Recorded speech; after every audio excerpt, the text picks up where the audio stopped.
వెనక్కి అన్న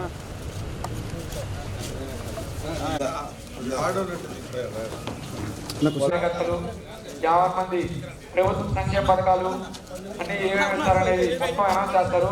ప్రతి ఒక్కరూ గ్రామంలో ఉన్న ప్రతి ఒక్క ప్రజలు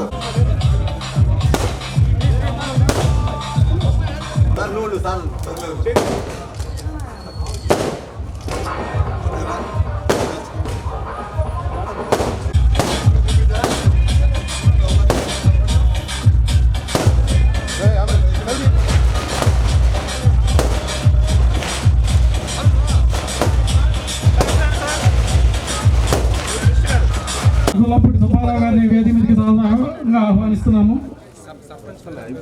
సర్పంచ్ చెప్పి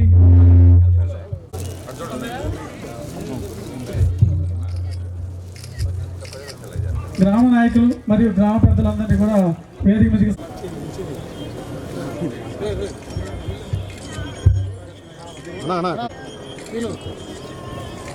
ఓకే సార్.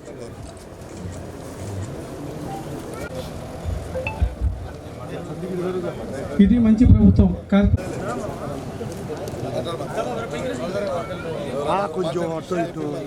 కుమార్ గారు విద్యుత్ శాఖ మంత్రులు గారికి, అదేవిధంగా మన శాసనసభ్యులు గౌరవనీయులు మన బిఎన్ విజయ్ కుమార్ గారికి, అదేవిధంగా ఇక్కడ వచ్చి వీళ్ళందరూ ప్రజలందరికీ ముందుగా హృదయపూర్వక నమస్కారం తెలియజేసుకున్నాను. మన ప్రభుత్వం 100 రోజుల తర్వాత చంద్రబాబు ముఖ్యమంత్రి అయిన తర్వాత ఏం చేశాడు అందరూ గమనించిన విషయమే. అదేవిధంగా ఈయన చాలా అభివృద్ధి కార్యక్రమాలు చేసుకుంటూ పోతున్నాడు. ఈ 100 రోజుల్లోనే ఇంత పని సర్దుబాటు చేశాడు. అందువల్ల మన ప్రభుత్వం ఎంత మంచిదో మీకు అందరికీ తెలిసిన విషయమే. అందువల్ల మీ అందరికి ఒకసారి తెలియజేసుకుంటూ సెలవు తీసుకున్నాం. దాదాపు 3 కోట్ల రూపాయలతో ఇవాళ సబ్స్టేషన్ ప్రారంభించడం జరిగింది. ఈ ప్రభుత్వం అధికారంలోకి వచ్చిన తర్వాత 100 రోజుల్లోనే ఓ సబ్స్టేషన్ ప్రారంభించాము. ఈ ప్రాంతానికి నాణ్యమైన కరెంట్ ఇవ్వాలనే ఉద్దేశంతో అక్కడ మళ్ళీ ఇంకా 2-3 విషయాలు చెప్పుకొచ్చారు. ఆర్డీఎస్లో బైఫర్కేషన్ చేపించమని చెప్పారు. ఫెడరల్ ఛానల్స్ అగ్రికల్చర్కి సంబంధించి అవి కూడా తప్పకుండా చేపిస్తాం. ప్రభుత్వం వచ్చిన 100 రోజుల్లోనే ఇందాక మన ఎమ్మెల్యే గారు చెప్పినట్టు పెన్షన్లు ఏదైతే మాట ఇచ్చారో అదే మాట ప్రకారం 3,000 నుంచి 4,000 రూపాయలు చేయటం, వికలాంగులకైతే 3,000 నుంచి 6,000 చేయటం, బాగా ఇబ్బందికరమైన పరిస్థితిలో ఉండి మంచంలో నుంచి లేకుండా ఉండి ఇంకో మనిషి మీద ఆధారపడి ఉండే వాళ్ళకైతే 15,000 రూపాయలు చేయటం, ఇవన్నీ కూడా చేయటం జరిగిందన్నమాట. విముక్తి కలిగించడం, భూచట్టం పెట్టేసి జనాన్ని అందరం కూడా భయభ్రాంతులు చేశాడు జగన్మోహన్ రెడ్డి. ఆ చట్టం నుంచి రద్దు చేసి విముక్తి కలిగించాము. అదొకటి. ఇట్లా 1 కాదు 2 కాదు. మొన్న మధ్య వరదలు వచ్చినప్పుడు ముఖ్యమంత్రి గారు ఏ విధంగా పనిచేశారో మీ అందరికీ తెలియదు కాదు. ఇవాళ వాళ్ళందరికీ కూడా అండగా ఉండాలనే ఉద్దేశంతో ఏ విధమైన ప్యాకేజీ ఇచ్చారో కూడా మీ అందరికీ తెలిసిందే. 25,000 రూపాయలు ప్యాకేజీ ఇవ్వటం అంటే సామాన్యమైన విషయం కాదు. ఇప్పటిదాకా రాష్ట్రంలో కానీ దేశంలో కానీ ఏ ముఖ్యమంత్రి ఇవ్వలేని ప్యాకేజీ మొన్న వరద బాధితులకు ఇచ్చిన సంగతి కూడా మనం ఒకసారి గుర్తు చేసుకోవాల్సిన అవసరం ఉంది. ముఖ్యమంత్రి నిత్యం కష్టపడే వ్యక్తి. గత ముఖ్యమంత్రిలాగా ఓట్లు వేయించుకున్న తర్వాత వెళ్ళి కోటలో ఉండేవాడు కాదు.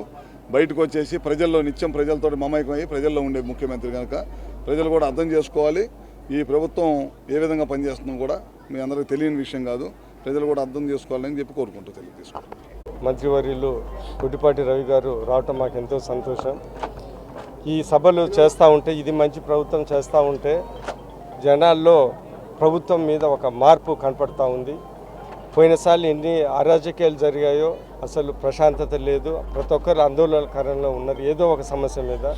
ఈ చంద్రబాబు నాయుడు గారు సీఎం అయిన తర్వాత 100 రోజుల్లో ప్రతి ఒక్కరు ఒక మంచి ప్రభుత్వం వచ్చింది, మాకు మంచి జరుగుతుందనే విషయం అందరూ గమనించారు, అందరూ అనుకుంటా ఉన్నారు. చెప్పాల్సిన విషయం ఏంటిదంటే, ఈ 100 రోజుల్లోనే ఉన్న ఆర్థిక ఇబ్బందుల్లోనే చాలా మంచి పనులు చేశాము. ఒకటి 4,000 రూపాయల పెన్షన్లు, 16,000 ఉద్యోగ అవకాశాలు, టీచర్ అవకాశాలు, ల్యాండ్ టైటిలింగ్ యాక్ట్ తీసేసాము.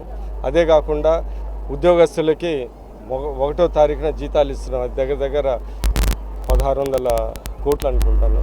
సరే, అది ఇస్తున్నారు. అదే కాకుండా 5 డాక్రా మహిళలకి 5 లక్షల నుంచి 10 లక్షలు. ఇంత చిన్న టైంలోనే మన ఆంధ్రప్రదేశ్ వ్యవస్థ, కుప్పకూలిన వ్యవస్థ ఒక ఘాటి మీదకి వచ్చి రాబోయే కాలంలో అభివృద్ధి, సంక్షేమము బాగా జరుగుతుందనే నమ్మకము. మంచి ప్రభుత్వం వచ్చింది, మంచి సీఎం వచ్చాడు.